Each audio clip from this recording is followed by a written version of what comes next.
किलोची मी शंकरपाळी करणार आहे, तर या ठिकाणी अर्धा किलो मैद्याचं हे पॅकेट घेतलेलं आहे। घेतलेला मैदा आता आपल्याला चाळून घ्यायचा आहे, म्हणून एक पसरट परात घेतलेली आहे आणि चाळण ठेवायची। त्यामध्ये मैदा आपल्याला हा मोजून घ्यायचा आहे, तर घरातील कोणत्याही वाटीने मोजून घ्या। मैदा मोजण्यासाठी ह्या साईजची वाटी घेतलेली आहे, याच वाटीने 3 वाटी हा मैदा भरलेला आहे। 3 वाटी मैदा हा चाळणीमध्ये टाकलेला आहे। त्यानंतर हा टाकलेला मैदा चाळणीमध्ये चाळून घ्यायचा आहे। केव्हाही शंकरपाळी बनवताना मैदा हा आपल्याला चाळूनच घ्यायचा आहे। आता मैदा हा चाळून झालेला आहे, तर कुठल्याही गोड पदार्थामध्ये थोडंसं चिमूटभर मीठ टाकलं ना पदार्थ आणखीनच चविष्ट लागतो, म्हणून चिमूटभर मीठ टाकलेलं आहे। त्यानंतर पाव चमचा वेलची पूड घेतलेली आहे आणि वेलची पूड सुद्धा टाकून मिक्स करून घ्यायचं आहे। आता हे सगळं पीठ मिक्स करून घेतलं। त्यानंतर गॅसवरती कढई ठेवलेली आहे आणि कढईमध्ये ज्या वाटीने आपण मैदा मोजून घेतलेला आहे ना, त्याच वाटीने साखर घ्यायची आहे। साखर मात्र 1 वाटीला थोडीशी कमी एवढी घ्यायची आहे आणि जेवढी साखर घेतलेली आहे तेवढंच पाणी घ्यायचं आहे। पाणी सुद्धा तुम्ही पाहू शकतात, पाऊण वाटी घ्यायची आहे। पाऊण वाटी म्हणजेच 1/3 वाटी पाणी, 1/3 वाटी साखर आणि 1/3 वाटी तूप लागणार आहे। तूप असं हे वितळून घेतलेलं आहे, 1 वाटीपेक्षा थोडं कमी प्रमाण तुम्ही या ठिकाणी पाहिलंच। आता सगळं जे साहित्य आहे ती आपण कढईमध्ये टाकलेलं आहे आणि गॅस चालू करायचा आहे। गॅस चालू करायचा म्हणजे हे जास्त आपल्याला पाक करायचा नाही, याचा फक्त साखर विरघळेल इतका वेळच गॅसवरती ही कढई राहू द्यायची आहे। आता पाण्याला उकळी आलेली आहे आणि साखर सुद्धा विरघळलेली आहे। त्यानंतर गॅस बंद करून कढई खाली उतरून घेतलेली आहे। हे जे मिश्रण आहे पूर्णपणे आपल्याला गार होऊ द्यायचं आहे। असं बोट त्यामध्ये ठेवलं तर अजिबात चटका लागत नाही। अगदी हलकं नॉर्मली हे गरम आहे, अजिबात हाताला चटका लागणार नाही। असंच मिश्रण झाल्यानंतर हे जे पाणी आहे मैद्यामध्ये टाकायचं आहे। तर या ठिकाणी एक आपल्याला लक्षात असू द्यायचं आहे का गरम पाण्यामध्ये पीठ टाकायचं नाही किंवा पिठामध्ये गरम पाणी हे टाकायचं नाही। जर का तुम्ही हे गरम पाणी असतानाच या मैद्याच्या पिठामध्ये टाकलं तर शंकरपाळी ही बिघडू शकतात, म्हणून थंड झाल्यानंतरच पाण्याचा वापर करावा। आणि पाणी मैद्यामध्ये घालताना पूर्णपणे एकाच वेळेस आपल्याला हे पाणी टाकायचं नाही, तर असं थोडं थोडं करत टाकायचं आहे। जर का एकदम पूर्ण पाणी टाकून दिलं तर गुठळ्या होतात आणि ते थोडंसं स्मूथ करायला वेळ सुद्धा लागतो। असं थोडं थोडं करत पाणी टाकायचं आहे आणि एखादी स्पूनने किंवा उलटण्याने हे मिक्स करत घ्यायचं आहे। या प्रकारे तुम्ही पाहू शकतात या ठिकाणी कुठेही पीठ मळायची गरज नाही, असं मस्त हे मिक्स झालेलं आहे। आता मी जे प्रमाण आहे तुपाचं आणि पाण्याचं परफेक्ट घेतलेलं होतं, म्हणून अशा प्रकारचं हे पीठ झालेलं आहे। जर का तूप किंवा पाणी तुम्ही थोडंसं कमी अधिक प्रमाणामध्ये घेतलं तर थोडंसं जर का पातळसर तुम्हाला वाटलं तर यामध्ये पोहे खाण्याच्या चमच्याने साधारण 1 ते 2 चमचा मैदा आणखी ऍड करू शकतात। अशा प्रकारचं हे मिश्रण झालेलं आहे। आता हे जे पीठ आहे शंकरपाळ्याचं आपल्याला 20 ते 25 मिनिटांसाठी असंच मुरण्यासाठी ठेवायचं आहे। आता 20 मिनिटांनंतर हे पीठ मी तुम्हाला दाखवते, असं घट्टसर झालेलं आहे। यामध्ये पुन्हा वरतून 1 ते 2 चमचा मैदा टाकण्याची काही गरज नाही, कारण पाण्याचं आणि तुपाचं प्रमाण जे आहे ते अगदी बरोबर घेतलेलं होतं। जर का सैलसर वाटत असलं तर नक्कीच तुम्ही थोडंसं यामध्ये मैदा टाकून अगदी परफेक्ट असे पीठ करून घ्या। त्यानंतर उंडा घेतलेला आहे। उंडा सुद्धा आपल्याला जास्त हा मळायची गरज नाही, फक्त हातावरती थोडासा गोलाकार देते आणि लाटण्याने पोलपाटावरती लाटून घ्यायचा आहे। तर मी या ठिकाणी चॉपिंग बोर्डवरतीच लाटून घेत आहे। अशी थोडी चपातीसारखी लाटायची आहे। यामध्ये आपण वेलची पूड टाकलेली आहे, म्हणून ही वेलची पूड दिसत आहे या ठिकाणी। अशी ही लहान चपातीच्या साईजची लाटून घेतल्यानंतर ही चपाती ह्या प्रकारे घडी करायची आहे। अशी घडी केल्यामुळे शंकरपाळीला लेयर छान येतात। आता घडी करून झालेली आहे आणि पुन्हा लाटून घ्यायचं आहे। तर आपण जर का हाताने मळून घेतलेलं पीठ घेतलं शंकरपाळीचं तर ते लाटायला खूप जास्त वेळ लागतो। तुम्ही अनुभव तर घेतला असेल, जेव्हा आपण शंकरपाळीची चपाती लाटतो ना ती अशी रबरासारखी ओढली जाते, पटकन ती लांबत नाही। पण जर का तुम्ही अशा प्रकारे हे पीठ मळून घेतलं, म्हणजेच चमच्याने फक्त मिक्स करून घेतलं आणि त्या पिठाच्या शंकरपाळ्या ह्या अगदी भराभर लाटल्या जातात। लाटताना वेळही लागत नाही आणि अजिबात रबरासारखं हे पीठ लाटताना वाटत नाही। आता ही चपाती लाटून घेतलेली आहे शंकरपाळीसाठीची। आता शंकरपाळी एकसारखी अशी व्हावी त्यासाठी हा जो आजूबाजूचा भाग आहे आपल्याला काढून टाकायचा आहे। शंकरपाळीची चपाती आहे ती चौकोनी आकारामध्ये किंवा आयताकृती आकारामध्ये आपल्याला करायची आहे। त्यानंतर या ठिकाणी माझ्याकडे पिझ्झा कटर होतो, म्हणून मी पिझ्झा कटरने ही शंकरपाळी कट करून घेते। जर का अशा प्रकारचं कटर तुमच्याकडे नसेल तर सुरीनेही अगदी पटकन छान असे हे कापले जातात। शंकरपाळी ही आपल्याला जास्त लहान आकारामध्ये सुद्धा कट करायची नाही किंवा जास्त मोठ्या साईज मध्ये सुद्धा कट करायची नाही। तर ही जी साईज आहे शंकरपाळीची अगदी परफेक्ट आहे, तळून अतिशय सुंदर अशी ही शंकरपाळी दिसत असतात। आता सगळी ही शंकरपाळी कापून झालेली आहे, तर उलटण्याने अशा प्रकारे एखादी स्पून घ्यायचा आहे किंवा आणि शंकरपाळी ही काढून घ्यायची आहे। एकही शंकरपाळी एकमेकांनाही चिटकलेली नाही, सगळी अशी मोकळी मोकळी ही शंकरपाळी झालेली आहे। शंकरपाळी तळण्यासाठी तेल सुद्धा गरम केलेलं आहे। आता तेल कितपत गरम असायला हवं तर असं छोटासा उंडा टाकून पाहायचा आणि एकदम तो असा लाल होऊन वर यायला नको, तर अशा हलके बुडबुडे हे येत आहे। तेल मीडियम तापलेला आहे, त्यानंतर गॅसची फ्लेम मीडियम करायची आहे। कमी ते मीडियम फ्लेम वरती आपल्याला शंकरपाळी तळायची आहे। अशा प्रकारचं तेल हे तापलं का शंकरपाळी ही झाऱ्यामध्ये भरायची आहे। या प्रकारे अशी ही शंकरपाळी जर का तुम्ही तळून घेतली तर हातावरती तेल किंवा तुपामध्ये आपण शंकरपाळी तळत असाल ते सुद्धा हातावरती उडणार नाही आणि चटकाही आपल्याला बसणार नाही। तर आता ही बनवलेली शंकरपाळी सगळी झाऱ्यामध्ये भरून घेतलेली आहे। त्यानंतर तेल सुद्धा मीडियम असं तापलेलं आहे, मीडियम पेक्षा थोडं जास्त तापलेलं आहे तेल, आणि त्यानंतर गॅस मीडियम केलेला आहे। अशा या तेलामध्ये शंकरपाळी सोडायची आहे आणि शंकरपाळी ही टाकल्यानंतर लगेचच त्याला आपल्याला झारा किंवा चमच काही लावायची गरज नाही, काही सेकंद तरी तसंच हे राहू द्यायचं आहे। तसंच राहू दिल्यानंतर ती कडक होतात आणि त्यानंतरच मग झाऱ्याने ती व्यवस्थित आपल्याला पलटून घ्यायची आहे। जर का शंकरपाळी तळताना तेल हे खूप असं तापलेलं असलं, तेलामध्ये शंकरपाळी टाकताच ती बाहेरून लाल होतात पण आतमधून मात्र ती कच्ची असतात। ते कच्ची राहिल्यामुळेच शंकरपाळी आपण तळतो तेव्हा ती खुसखुशीत वाटतातच, पण नंतर जशी ती डब्यामध्ये भरून ठेवतो आणि काही दिवसानंतर 2-3 दिवसानंतर ती मऊ पडतात। तर हेच ते कारण आहे शंकरपाळी मोठ्या गॅसवरती तळण्याचं।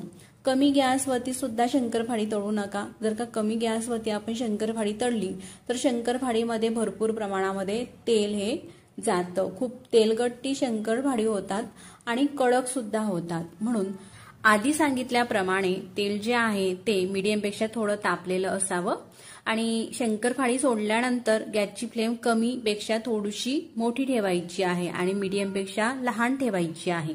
अशा गॅसच्या फ्लेमवरती शंकरपाळी जर का आपण तळली तर ती महिनाभर जरी ठेवली तरी सुद्धा ती संपेपर्यंत कुरकुरीतच राहतात, अजिबात ती शंकरपाळी मऊ पडत नाही। जर का मोठ्या गॅसच्या फ्लेमवरती तुम्ही शंकरपाळी तळली तर ती नक्कीच मऊ पडू शकतात, म्हणून मोठी गॅस अजिबात ठेवायची नाही। तुम्ही पाहू शकतात या ठिकाणी शंकरपाळीला मस्त रंगही आलेला आहे आणि छान असे पदरही सुटलेले आहे, भरपूर सारे लेअरची ही शंकरपाळी दिसत आहे।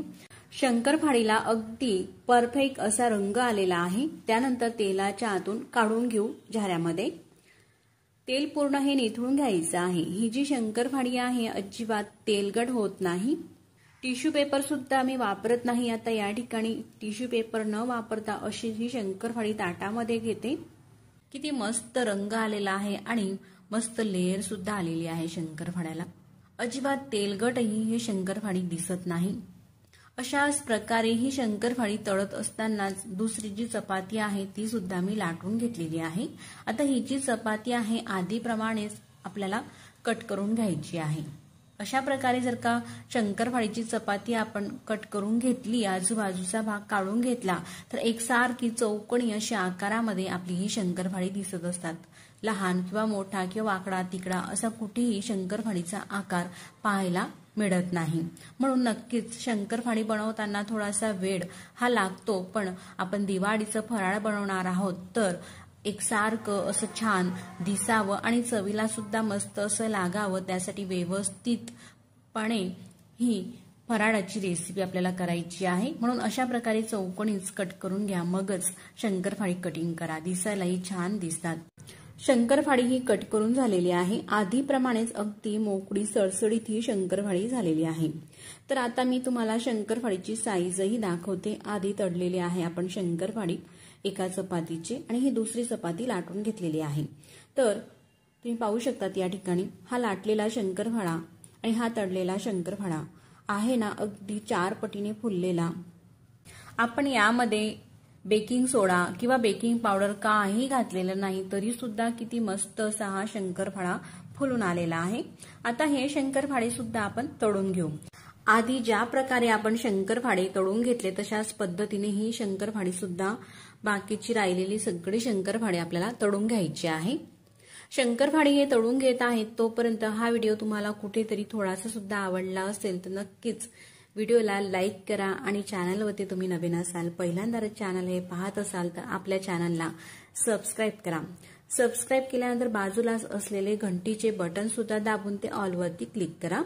असं करणं हे निःशुल्क आहे, पण असं केल्यामुळे मी जेव्हाही नवीन व्हिडिओ अपलोड करेल ना, त्या व्हिडिओचे नोटिफिकेशन सगळ्यात आधी तुम्हाला येईल आणि तुम्हाला ते नवीन व्हिडिओ सगळ्यात आधी पाहता येतील. आता दुसऱ्या चपातीचे शंकरपाळे सुद्धा तळून घेतलेले आहे. तुम्ही पाहू शकतात आधीच प्रमाणे ही शंकरपाळे सुद्धा मस्त फुलून आलेले आहे. सगळी शंकरपाळी ही एकसारख्या आकाराची अशी ही तळून होत असतात आणि संपेपर्यंत महिनाभर जरी ठेवली तरी सुद्धा ही शंकरपाळी अजिबात मऊ पडत नाही, जशीच्या तशीच राहतात. मस्त खमंग खुसखुशीत ही शंकरपाळी आणि भरपूर लेअर सुटलेली शंकरपाळी आपली आजची ही तयार झालेली आहे, अजिबात पीठ न मळता. ही शंकरपाळी अर्धा किलोची झालेली आहे. तुम्हाला जर का 1 किलोची करायची झाली तर हेच प्रमाण वापरून दुप्पट प्रमाणामध्ये तुम्ही अशा प्रकारची भरपूर सारी लेअर सुटलेली आणि मस्त 4 पटीने फुलणारी ही शंकरपाळी करू शकता. न तळलेली शंकरपाळी आणि ही तळलेली शंकरपाळी मस्त 4 पटीने फुलून तर आलेलीच आहे, पण एकदम खुसखुशीत अशी शंकरपाळी होत असतात. या ठिकाणी मी शंकरपाळीचा चुरा सुद्धा तुम्हाला करून दाखवते. मस्त अगदी कण्या कण्या अशा वेगवेगळ्या ह्या शंकरपाळीच्या होत असतात, एकदम खुसखुशीत आणि जिभेवर ठेवताच विरघळणारी मस्त परफेक्ट अशी शंकरपाळीची रेसिपी तुम्ही नक्कीच करून पहा. शंकरपाळीची रेसिपी बनवण्यासाठी आपल्याला 1 किलो मैदा घ्यायचा आहे. या ठिकाणी मी तुम्हाला किलोच्या प्रमाणामध्ये सुद्धा सांगणार आहे आणि वाटीच्या प्रमाणामध्ये सुद्धा शंकरपाळी कशी बनवायची हे सुद्धा आपण पाहणारच आहोत. सर्वप्रथम चाळणी घ्यायची आहे आणि चाळणीने हा मैदा आपल्याला चाळून घ्यायचा आहे. तर हा मैदा मी वाटीमध्ये भरून घेतलेला आहे. तर अशा ह्या साईजची वाटी आहे. 1 किलो घेतलेला मैदा ह्या वाटीने 4 वाटी मैदा भरलेला आहे. फक्त वाटीमध्ये भरताना अशा प्रकारे दाबून भरायचा आहे. तुम्ही घरातील कोणत्याही भांड्याने हा मैदा मोजून घ्या. 2 वाटी सुरुवातीला चाळणीमध्ये मैदा टाकून घेतला, तो चाळून घ्यायचा आहे, म्हणजे मैद्यामध्ये काही गुठळ्या वगैरे असतात तर त्या संपूर्ण निघतात.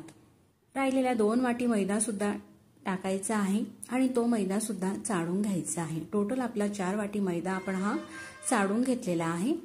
मैदा चाळून घेतल्यामुळे शंकरपाळी छान अशी हलकी आणि खुसखुशीत होत असतात, म्हणून नक्कीच चाळून घ्या, कारण त्यामध्ये गुठळ्या वगैरे राहत नाही किंवा काही कचरा असला तोही निघतो.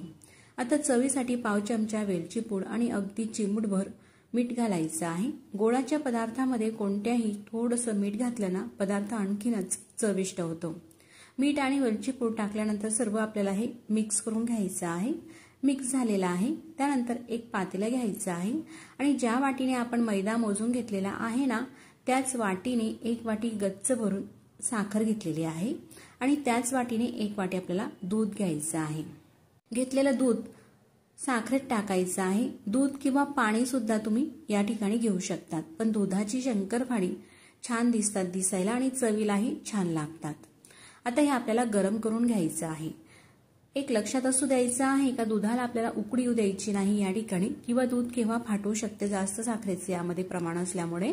फक्त आपल्याला गरम करून घ्यायचं आहे आणि गरम झाल्यानंतर गॅस बंद करायचा आहे, म्हणजे साखरेचा पाक सुद्धा होत नाही आणि हे मिश्रण पटकन थंडही होते. आता हे गरम झालेलं आहे, साखर अर्धवट ही विरघळलेली आहे. त्यानंतर पातेलं खाली उतरून घेतलं आणि पुन्हा 1 मिनिटं असं हे ढवळून घेते, म्हणजे पूर्णपणे साखर ही विरघळली जाईल. तुमच्याकडे जर का कळकळीत तापलेलं दूध असेल तर त्या दुधामध्येच गॅस न नंतर पेटवता अशाच प्रकारे साखर ही विरघळून जरी घेतली तरी सुद्धा चालते. आता तुम्ही पाहू शकतात या ठिकाणी पूर्णपणे साखर आपण ही विरघळून घेतलेली आहे. त्यानंतर हे आपल्याला पूर्णपणे थंड होण्यासाठी असंच हे पातेलं बाजूला राहू द्यायचं आहे. आता यामध्ये अजिबात साखरेचे कणे नाही. थंड होत आहे तोपर्यंत ज्या वाटीने आपण मैदा, साखर आणि दूध घेतलेला आहे ना, त्याच वाटीने 1/3 वाटी तूप घ्यायचं आहे, म्हणजेच पाऊण वाटी.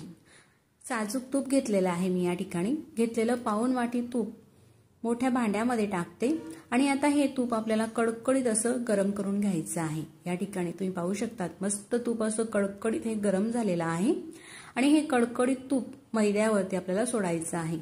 असे बुडबुडे निघायला हवे इतपत तूप आपल्याला हे गरम करून घ्यायचं आहे, म्हणजे असा चुरचुरीत छान आवाज येत आहे. अशामुळेच आपले जे शंकरपाळी आहे ना अशी खुसखुशीत होत असतात.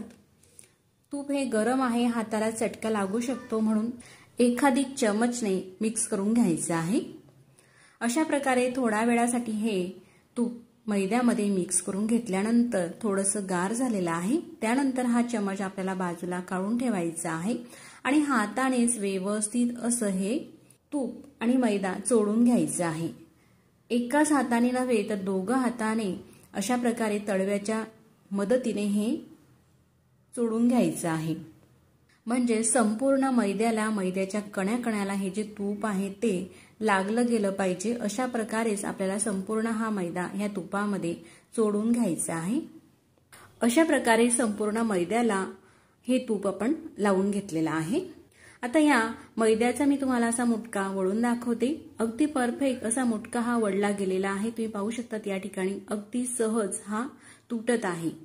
असं हे मिक्स करून झाल्यानंतर जे दूध आहे ते पूर्णपणे गार झालेलं आहे. दूध आणि साखरेचं मिश्रण जे आहे ना ते या पिठामध्ये टाकायचं आहे आणि पीठ हे मळून घ्यायचं आहे. टाकताना मात्र एकदम आपल्याला टाकायचं नाही, तर असं थोडं थोडं करतच हे दूध या मैद्यामध्ये घालायचं आहे आणि छान असं मळून मळून याचा आपल्याला गोळा करून घ्यायचा आहे. तर शंकरपाळी अगदी परफेक्ट होण्यासाठी तुपाचं जे प्रमाण आहे ना ते अगदी योग्य असणे गरजेचं आहे. तूप जर का जास्त झालं तर शंकरपाळी तळताना तेलामध्ये विरघळतात आणि त्याच विरुद्ध जर का तुपाचं प्रमाण हे कमी झालं तर शंकरपाळी ही कडक होतात. म्हणून तुपाचं प्रमाण जे आहे ते कमीही आपल्याला होऊ द्यायचं नाही आणि जास्त सुद्धा नाही. अगदी परफेक्ट एवढं प्रमाण हे पाऊण वाटी घ्यायचं आहे. आता जे दुधाचं आणि साखरेचं मिश्रण केलेलं होतं ते संपूर्ण या ठिकाणी लागलेलं आहे. असा हा घट्टसर गोळा झालेला आहे. तर आणखी मी दुसरं हे दूध घेतलेलं आहे. तर असं हे साधं दूध आहे, गोड वगैरे नाही. साधारण पोहे खाण्याच्या चमचने 4 ते 5 चमच इतपत दूध आहे. एक लहान वाटी दूध टाकून ही जी कणिक आहे आपल्याला मळून घ्यायची आहे. तर जास्तही घट्टसर हे राहू द्यायचं नाही आपल्याला कणिक आणि जास्त सैलसर सुद्धा मळायची नाही. तुम्ही पाहू शकतात वरतून जसं लागेल तसं थोडंसं दूध टाकून अशा प्रकारे ही कणिक मळून घ्यायची आहे. या ठिकाणी मी तुम्हाला उंडा हातात सुद्धा घेऊन दाखवते. इतपत हे घट्टसर असायला हवं. असं हे मळून घेतल्यानंतर आता यावरती झाकण ठेवायचं आहे आणि अर्धा तासासाठी असंच झाकून ही कणिक राहू देऊ. अर्धा तास झालेला आहे. आता उंडा पाहू. छान असं हे मुरलेलं आहे. तुम्ही पाहू शकतात सैलसर सुद्धा नाही आणि जास्तही घट्टसर सुद्धा नाही. जास्त घट्टसर आपण हा उंडा मळून घेतला तर शंकरपाळी ही लाटली जात नाही आणि लाटताना भरपूर त्याला तडे पडतात. म्हणून अशा प्रकारे मळून घ्यायचं आहे आणि जास्त सैलसर मळलं तर तेल ते जास्त पितात. म्हणून तुम्ही पाहू शकतात या ठिकाणी कणिक अशा प्रकारे मळायची आहे. त्यानंतर असे छोटे छोटे उंडे करून घेतलेले आहे. साधारण या ठिकाणी 3 उंडे काढलेले आहे. बाकीचा उंडा आपल्याला झाकून ठेवायचा आहे, म्हणजे तो जास्त कडक होणार नाही. त्यानंतर हातावरती हा थोडासा मळून घ्यायचा आहे. आपल्याला जास्तही नंतर मळायचा नाही, अगदी थोडासा गोलाकारामध्ये करून घेतलेला आहे. त्यानंतर पोलपाट घ्यायचं आणि लाटणं घ्यायचं, त्याच्याने लाटून घ्यायचं आहे. आपण चपात्या बनवतो, चपात्याच्या दुप्पट असा हा उंडा घेतलेला आहे आणि लाटून घ्यायचा आहे चपातीप्रमाणे. या ठिकाणी आपल्याला तूप किंवा मैदा काही लावायची गरज भासत नाही. अशाच प्रकारे लाटून घ्यायचं आहे. तर एक अशी छोटी चपाती आपल्याला सुरुवातीला लाटायची आहे. अशा प्रकारे हे जरी तळा पडत असलं तरी सुद्धा याकडे आपल्याला लक्ष द्यायचं नाही, फक्त लाटून घ्यायचं आहे. नंतर पुढे काय करायचं आहे मी तुम्हाला सांगतेच. अशी छोटी ही चपाती लाटून घेतल्यानंतर अशा प्रकारे फोल्ड करायची आहे. अशी घडी करून घेतलेली आहे, तुम्ही पाहू शकतात या ठिकाणी. इकडची बाजू सुद्धा तशाच प्रकारे आपल्याला फोल्ड करायची आहे. अशी ही 4 पदरी घडी झालेली आहे. अशी घडी करून घेतली ना, शंकरपाळीला खारीसारखे लेयर येत असतात वेगवेगळे. आणि तुम्ही पाहू शकतात आता एक सुद्धा तळ आतमध्ये शंकरपाळ्याला दिसणार नाही, शंकरपाळीच्या या लाटीला. तर मैत्रिणींनो, तुमच्या लक्षात आलंच असेल, जेव्हा आपण शंकरपाळीची चपाती लाटतो ना, त्यावेळेस ती पटपट लाटली जात नाही, जर का आपल्याकडे प्लेन लाटणं असलं तर. त्याच ठिकाणी जर का आपण ही चपाती लाटी लाटण्यासाठी जर का अशा प्रकारच्या लाईनींचा लाटण्यांचा वापर केला तर अगदी भरकन आपण ह्या चपात्या म्हणा किंवा ह्या लाट्या म्हणा शंकरपाळीच्या लाटून घेऊ शकतो. अगदी पटापट ही लाटी लाटली जाते अशा प्रकारच्या लाईनींचा लाटण्यांचा जर का आपण वापर केला तर. आणि लाटताना जास्त पातळसर ही लाटी आपल्याला लाटायची नाही, तर अशी जाड थोडी राहू द्यायची आहे. अशी चपाती ही लाटून घेतलेली आहे. त्यानंतर सुरी घ्यायची आहे किंवा अशा प्रकारचं तुमच्याकडे पिझ्झा कटर असेल ते कटर तुम्ही घेऊ शकता. आजूबाजूचा भाग हा काढून घ्यायचा आहे आणि एक चौकोनी आकार त्याला द्यायचा आहे. असा आकार दिल्यामुळे काय होतं ना, आपली शंकरपाळी जी आहे तशी एकसारख्या आकाराची होतात. जर का आपण अशा प्रकारे कट नाही करून घेतलं तर शंकरपाळीचे थोडेसे लहान कणे किंवा लहान मोठ्या साईजचे शंकरपाळे हे होत असतात. असे न होता अगदी एकसारख्या आकाराची शंकरपाळी आपल्याला बनवायची आहे. म्हणून अशा प्रकारे नक्कीच कटिंग तुम्ही करून घ्या त्या चपातीची आणि त्यानंतरच मग अशा प्रकारची शंकरपाळी आपल्याला कट करायची आहे. शंखाकृती आकारामध्ये सुद्धा तुम्ही ह्या शंकरपाळीची कटिंग करून घेऊ शकतात किंवा चौकोनी सुद्धा. तर या ठिकाणी मी चौकोनी आकारामध्ये ही शंकरपाळी कट करत आहे, कारण एकदम छान अशी दिसतात ही चौकोनी शंकरपाळी. शंकरपाळी संपूर्ण कट करून झालेली आहे, तुम्ही पाहू शकतात, कुठेही चिटकत नाही. अशी मोकळी मोकळी ही शंकरपाळी झालेली आहे. त्यानंतर एखादी ताटामध्ये ही शंकरपाळी आपल्याला भरून ठेवायची आहे. साईजही तुम्ही पाहू शकतात, अगदी एकसारख्या आकाराची ही शंकरपाळी आपली तयार झालेली आहे. जर का आजूबाजूचा भाग नाही कट केला असता तर अशी बारीक थोडीशी लहान मोठी वाकडी तिकडे शंकरपाळी सुद्धा या शंकरपाळीमध्ये मिक्स झालेली असती. आता ही शंकरपाळी ताटामध्ये भरून बाजूला ठेवू. तशाच पद्धतीने आणखी दुसरा उंडा घेतलेला आहे. उंडा थोडासा मळून घ्यायचा आहे. जास्तही आपल्याला हा उंडा मळायचा नाही, तर अगदी थोडासा असा हा गोलाकारामध्ये येईपर्यंत थोडासा दाबून घेतला. त्यानंतर लाटून घ्यायचा आहे.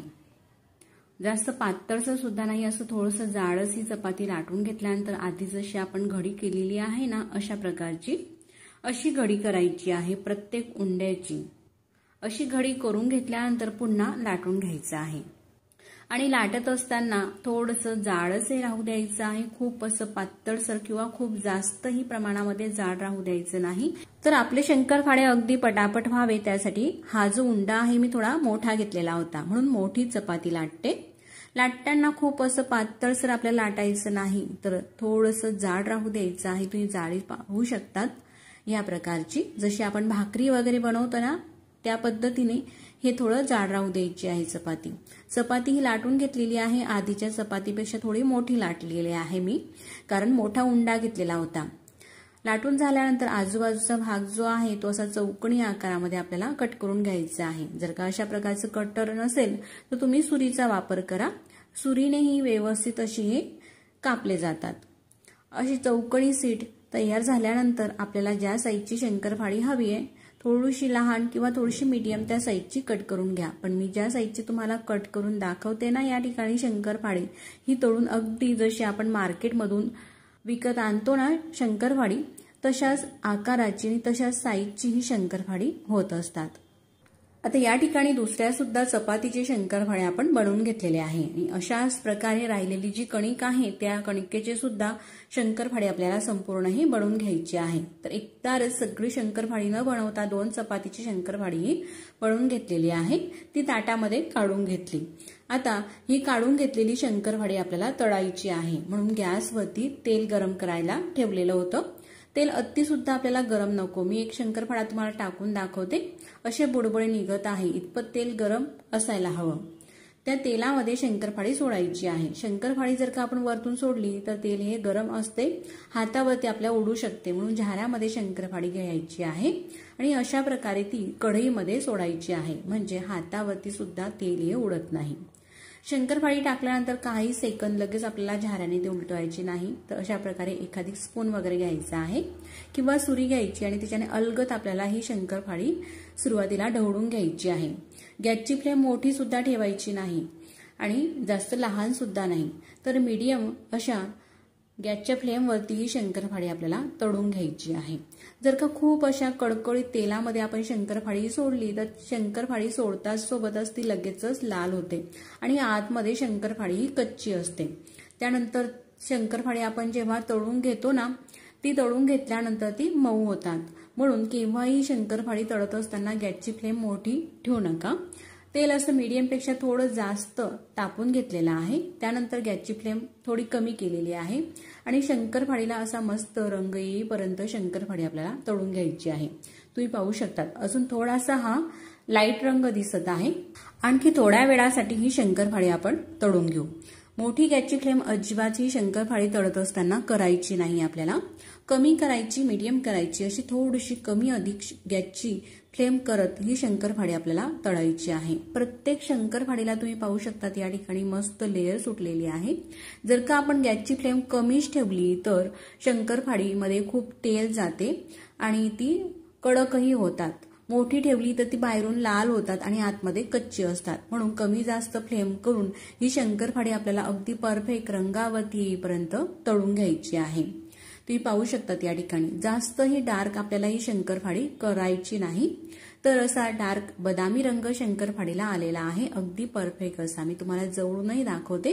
त्यानंतर झाऱ्यामध्ये घेऊन ही शंकरपाळी काढून घ्यायची आहे, असं तेल हे निथळू द्यायचं आहे, म्हणजे आपली शंकरपाळी जास्त तेलकटही होत नाही। टिश्यू पेपर घेतलेला आहे, तुम्ही पाहू शकता या ठिकाणी प्रत्येक शंकरपाळीला लेअर आहे आणि अजिबात तेलकट ही शंकरपाळी नाही, थोडं सुद्धा तुम्हाला टिश्यू पेपरवरती तेल हे दिसणार नाही। राहिलेले शंकरपाळी सुद्धा काढून घ्यायची आहे, यापेक्षा जास्त डार्क करू नका, नाहीतर शंकरपाळी चवीला कडवट लागतात। जो रंग आहे तो अगदी परफेक्ट आहे शंकरपाळी तळण्याचा। पाहू शकतात या ठिकाणी कुठेही जास्तीचं तेल तुम्हाला या ठिकाणी दिसत नाही। तुम्ही शंकरपाळी तळण्यासाठी तेल किंवा तूप वापरू शकतात। मस्त असे लेयर ही सुटत आहे अशा प्रकारे। आता राहिलेले बाकीचे शंकरपाळी सुद्धा आपल्याला तळून घ्यायची आहे। रंगही छान असा आलेला आहे या शंकरपाळीला, तशाच प्रकारे येऊ द्यायचं आहे।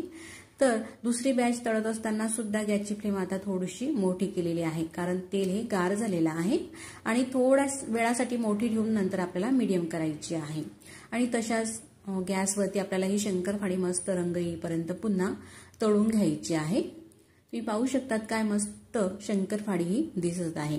तुम्ही नक्कीच अशा प्रकारे शंकरपाळी केली ना, ती शंकरपाळी अजिबात बिघडणार नाही आणि एकदम खुसखुशीत बिस्किटासारखी तुमची शंकरपाळी नक्कीच येईल। अशा प्रकारे संपूर्ण ही जी शंकरपाळी ही तळून घेतलेली आहे। तर आतापर्यंत तुम्ही हा व्हिडिओ पाहत आलातच, तर तुम्हाला हा व्हिडिओ कसा वाटला मला कमेंट्स करून नक्कीच कळवा आणि व्हिडिओ आवडल्यास तर व्हिडिओला लाईक करा, चॅनलवरती नवीन असाल तर चॅनलला सबस्क्राईब करा। तुम्ही पाहू शकतात या ठिकाणी शंकरपाळीला किती लेयर आलेले आहे, जशी खारीला लेयर असतात ना तशाच प्रकारे असे वेगवेगळ्या हाताने आपण हे लेयर करून घेऊ शकतात। 3 ते 4 प्रकारचे लेयर हे शंकरपाळीला येत असतात आणि एकदम खुसखुशीत अशी ही शंकरपाळी आपली तयार होत असतात। अगदी परफेक्ट प्रमाणासह ही शंकरपाळी बनवलेली आहे। जिभेवर ठेवताच विरघळणारे आणि अगदी मऊसूत चविष्ट ही शंकरपाळी आपली झालेली आहे। अगदी बिस्किटाप्रमाणेच खुसखुशीत ही शंकरपाळी होत असतात। अशा प्रकारची। मग आता एकदा बनवलेला हा पदार्थ महिनाभर मस्त कुरकुरीत राहतो आणि चविष्टही लागतो। तर आता हा जो पदार्थ आहे मी तुम्हाला 1 किलोच्या प्रमाणामध्ये बनवून दाखवत आहे। म्हणून 1 किलो मैदा घेतलेला आहे आणि घरातील कुठल्याही वाटीने तुम्ही मोजून घेत असाल तर अशा ह्या वाटीने मी तो मैदा 4 वाटी मोजून घेतलेला आहे। मैदा आपल्याला चाळून घ्यायचा आहे। पसरट परातीमध्ये हा मैदा घेतला, त्यामध्ये 1 चमचा जिरे टाकले आणि 1 चमचा ओवा टाकायचा आहे। त्यासोबतच चवीनुसार 1 चमचा मीठ टाकते, आपल्या चवीनुसार मीठ टाकायचं आहे। सोबतच पांढरी तीळ टाकायची आहे 1 चमचा। पोहे खाण्याच्या चमचाने मेजरमेंट हे 1 चमचाचं दाखवलेलं आहे मी तुम्हाला। आता हे घातलेलं साहित्य सगळं आपल्याला पिठामध्ये मिक्स करून घ्यायचं आहे ह्या प्रकारे। पिठामध्ये सगळं साहित्य हे मिक्स झालेलं आहे। घेतलेला मैदा ह्या वाटीने 4 वाटी मैदा होता म्हणून अर्धी वाटी आपल्याला तेल टाकायचं आहे। तर नॉर्मलच तेल आहे, गरम वगैरे करायची काही गरज नाही। 2 वाटी मैदा असेल तर पाव वाटी तेल टाका। टाकलेलं तेल सगळं असं व्यवस्थित आपल्याला हे मिक्स करून घ्यायचं आहे। मैद्याला असं छान चोडून घ्यायचं आहे ह्या प्रकारे। अशा प्रकारे दोन्ही हाताने जर का चोडून घेतलं तर असं छान लागतं। पहा, अशा हाताच्या तळव्यावरती हे पीठ घ्यायचं आहे आणि अशा प्रकारे आपल्याला हे चोडायचं आहे। 1 ते 2 मिनिटापर्यंत अशा प्रकारे हे पीठ चोडून घेतलेलं आहे। पहा, असं तुम्हाला मुटका वळून दाखवते, अशी मुठी ओढली जात आहे पिठाची, इतपत तेल असायला हवं। असं लगेचच हा मुटका फुटत आहे। त्यानंतर पाणी घ्यायचं आहे, नॉर्मलच पाणी घ्यायचं आहे आणि पाणी टाकून हे पीठ आपल्याला मळून घ्यायचं आहे। पाणी टाकताना मात्र एकदम आपल्याला पाणी टाकायचं नाही, तर अशा प्रकारे थोडं-थोडंच पाणी टाकायचं आहे आणि हे पीठ मळायचं आहे। तर असं थोडं-थोडं पाणी टाकून हे पीठ असं घट्टसर मळून घेतलेलं आहे ह्या प्रकारे। त्यानंतर यावरती झाकण ठेवते आणि 10 ते 15 मिनिटासाठी हे पीठ आपल्याला मुरू द्यायचं आहे। 10 मिनिटं झालेले आहे। आता 10 मिनिटानंतर पीठ दाखवते। पहा, इतपत थिक ठेवायचं आहे।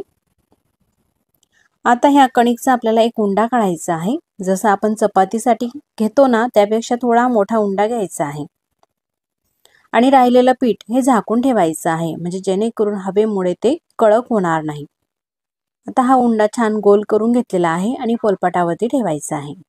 ह्या उंड्याला पीठ किंवा तेल तूप काही लावायची गरज नाही, कारण हे पीठ आपण घट्टसर मळलेलं होतं।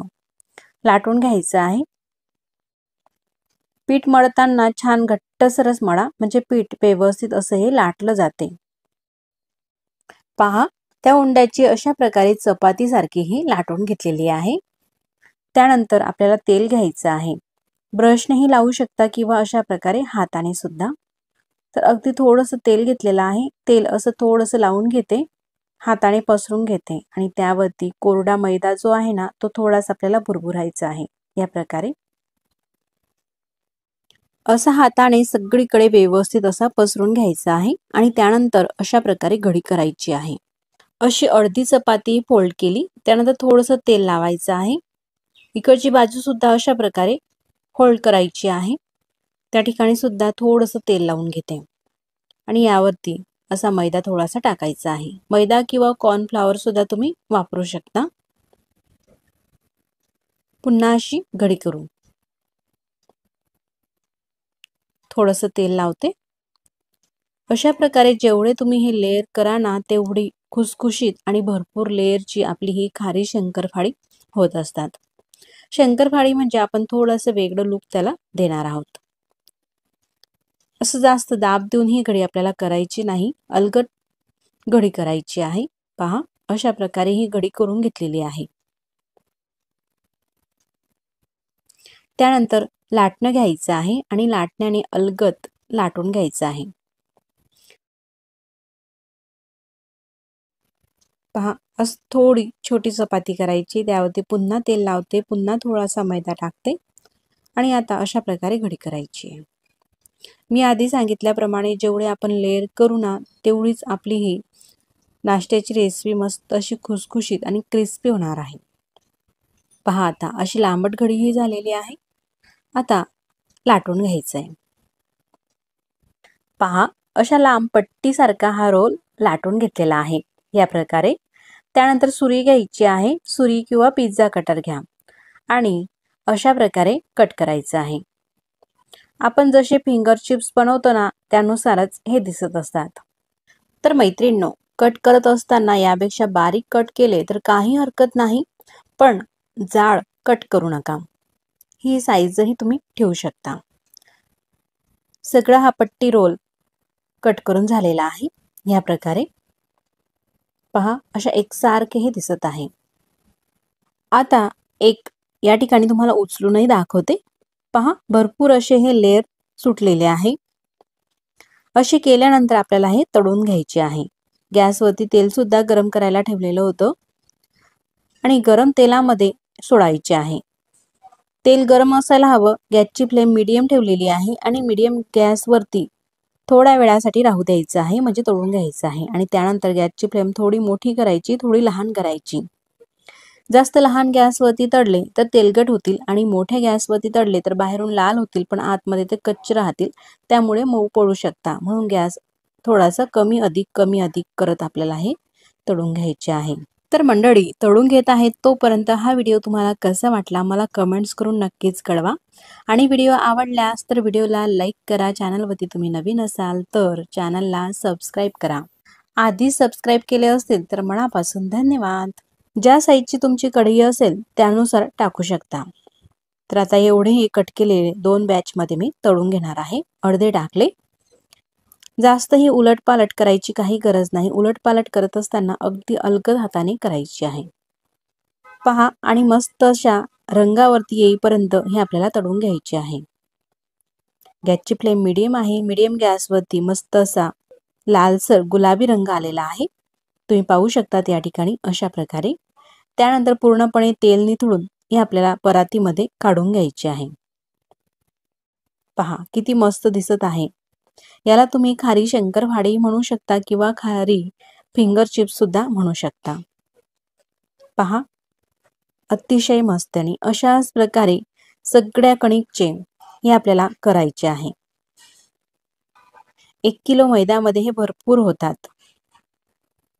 5 ते 6 दिवसाच्या प्रवासासाठी आपल्याला जायचं असले तर आपण हे नक्कीच करून घ्या। महिनाभर जरी आपण ठेवले हे अजिबात खराब होत नाही आणि लहान मुलांपासून ते ज्येष्ठ मंडळीपर्यंत सगळ्यांनाच आवडणारे आणि मस्त कुरकुरीत खुसखुशीत असे हे खारी शंकरपाळी होत असतात। पहा, अगदी लांब मिरची सारखे हे दिसत असतात। याला तुम्ही काही नाव ठेवू शकता तुमच्या आवडीप्रमाणे। एवढे हे झालेले आहे। शेवटच्या बॅच पर्यंत मी तुम्हाला हे तळून दाखवलेले आहे। पहा, असे हे भरपूर झालेले आहे आणि रंगही किती मस्त असा एकसारखा दिसत आहे। पहा, असे जवळ घेतले तर भरपूर सारे असे वेगवेगळे पदर सुटलेले मस्त लेयरचे हे दिसत असतात। तोडूनही दाखवते, अतिशय खुसखुशीत होत असतात। वयस्कर मंडळी किंवा लहान मुलं असतील तेही सुद्धा अगदी सहज खाऊ शकतील एवढे हे खुसखुशीत होत असतात। तुम्ही सुद्धा नक्कीच करून पहा। चहा सोबत सकाळच्या नाश्त्याला खाऊ शकता किंवा दुपारच्या छोट्या मोठ्या भुकेसाठी सुद्धा खाऊ शकता। मग पुन्हा भेटू नवीन छानशा रेसिपी सोबत। तोपर्यंत नमस्कार आणि व्हिडिओ तुम्ही पूर्ण पाहिलात त्याबद्दल मनापासून धन्यवाद।